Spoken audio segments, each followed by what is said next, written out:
இப்ப அவசர சட்டம் தமிழ்நாடு போடுறதுக்கு முன் அனுமதி கொடுக்கிற மத்திய அரசு ஏன் அவர்களே இந்த காரியத்தை பண்ண மறுக்கிறார்கள்? இதே குஜராத்தாகவும் மகாராஷ்டிராவும் அவங்க பெரும்பான்மையா இருக்கக்கூடிய இடமா இருந்தா இப்படி பண்ணுவார்களா?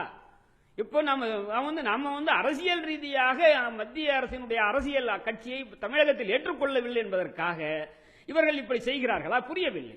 நேற்று மீண்டும் நான் மறுபடியும் சொல்கிறேன், நம்முடைய பாரத பிரதமர் நம்முடைய முதல்வருக்கு சொன்னது, அந்த வழக்கு தான் தடையா இருக்குன்னா உடனே நீதிமன்றம் சொல்ல நாளைக்கே சொல்லுங்க தீர்ப்பை, தயவு செய்து இந்த மாதிரி பிரச்சனை இருக்குன்னு சொல்ல. ஒரு மாசம் ஆச்சு, அதை விட்டுட்டு இன்னும் ஒரு வாரம் போறது என்ன?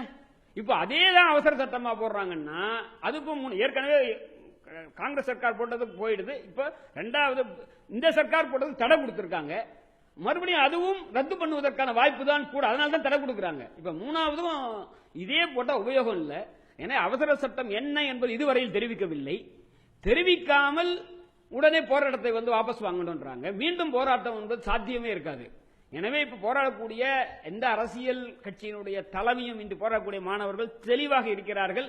அவர்கள் ஒரு நிரந்தர தீர்வு வேண்டும் என்றால், நிரந்தர தீர்வு என்பது உடனடியாக அவசர சட்டமும் அதை ரீப்ளேஸ் பண்ணி, அவசர சட்டத்தோட வாழ்நாள் 6 மாதம் தான் சட்டத்தில், அதுக்குள்ளார சட்டத்தையும் பாராளுமன்றம் கூட போகுது, பட்ஜெட் செஷனுக்கு நம்முடைய இதுவும் கூட போகுது.